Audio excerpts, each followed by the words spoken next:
Hi, I'm Jenny. Welcome to All About Fun and Games. Stay tuned for part 1 of my top 30 solo board games of 2023.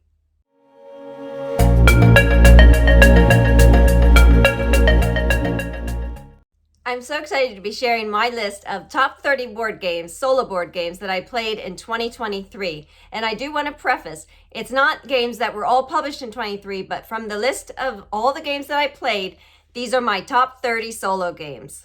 And when I started to make the list, I realized there are a few games that I weren't putting on the list because I felt they were either too short or too long to play. However, I do feel they belong on the list. So I decided to break up my list into 3 parts, doing a top 10 on each, light, medium, and heavyweight. And what that means to me is more of the time to play. Lightweight, meaning less than a half hour to play. Medium weight takes about a half hour to an hour to play. And heavyweight takes longer than an hour to play. For me, the amount of time that I have to play a game often determines which game I pull off the shelf, and I have favorite games in each of those time categories. So I thought it would be a great idea to do a list in those 3 different time categories: short, medium, and long time to play. So let's get to the first list, which is part 1 and is lightweight, which is less than a half hour to play, from taking it off the shelf and putting it back on. Number 10 on my list is Orchard. Orchard is super fast to play. In Orchard, you are placing only 9 cards down during a game in efforts to overlap the same type of fruit trees, grow that fruit marked by dice, and gain points. Simple but challenging to reach those higher levels of scores on the chart. I keep Orchard in the kitchen to play while I'm waiting for something on the stovetop to be done. I have a tendency to walk out of the kitchen and forget I'm cooking, so it keeps me there so not to burn stuff. My husband probably loves Orchard more than me, and he's never played it. Number 9, That's Pretty Clever. In That's Pretty Clever, you're rolling different colored dice and picking and using those dice to mark off sections on your sheet. Each section has certain rules to follow, and hitting marks in the sections can provide additional moves. I love the chain reactions that happen in the game. So satisfying when the die you choose sets off move after move after move, racking up the points. Number 8 from Button Shy Games, Food Chain Island. Food Chain Island is another fast but challenging game. In the game, you set up the cards in a 4x4 grid and start eating them up, taking actions of the cards while doing so. Your goal is to have 3 or less remaining after feasting in order to win. It's super fun. Number 7, Calico. In Calico, you're trying to gain the most points by placing tiles onto your quilt with certain patterns, colors, and in sets. All this to also try and attract cats who are picky and only like certain colors and patterns. There are also gold tiles to complete for additional points and buttons to collect. So much going on in the game, lots to think about, and so rewarding when you are able to create the patterns with the colors needed in the spaces on the quilt. Puzzly and fun. Number 6 is For Northwood. For Northwood was recommended to me in comments of one of my other videos, and I'm not sure which one, but I want to say thank you to the person who made the comment. I'm loving For Northwood.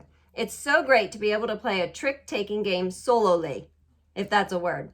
In For Northwood, you have to decide how many tricks you will take before start of play, and take that exact amount.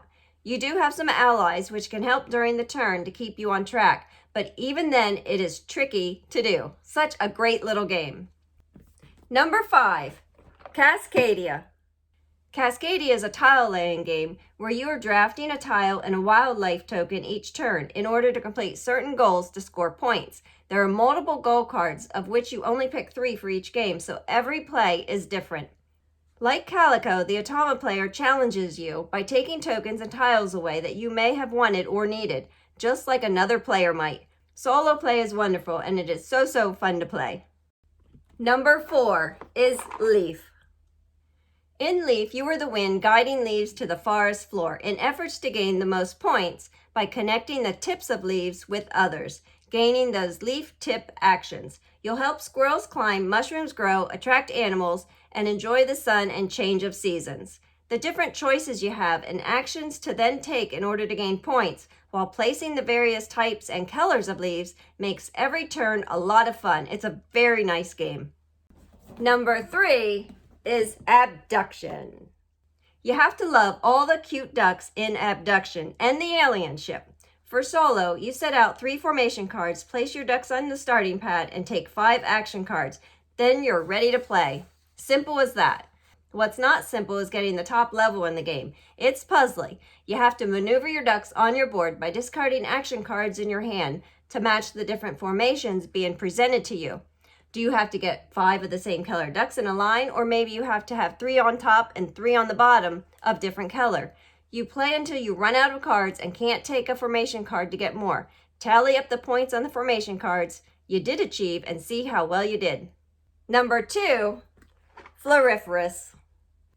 The theme for Floriiferous takes my love for the flower garden to the game table. Plus, it's a very relaxing game to play with beautiful artwork. The solo game Use of the Crow creates just enough frustration to make the game challenging and to reach those higher levels on the chart. As the directions say, he is a pesky crow for sure. But it's all about which flowers and goals you take as to whether you are able to complete them and score the points. Such a great time strolling through the garden. I love playing it. And number 1, Mists over Carcasson. I love the game Carcasson, so when similar gameplay was made solo via Mists over Carcasson, I knew I had to get it, and it didn't disappoint. In the game, you must reach your scoring goal, and there are different levels of play, before running out of your supply of tiles and ghosts, which appear in the lands when placing tiles. The ghosts are adorable, and I love that each time you pick a tile, there is the question of where best to place it and your meeples in efforts to gain the most points by completing cities, roads, and myths, which can send some ghosts back off the board. It's always fun to play and a different game each time. So there you have my top 10 lightweight solo board games of 2023. Thanks for watching, and I'll see you in part 2 here at All About Fun and Games when I cover those games that take about a half hour to an hour to play.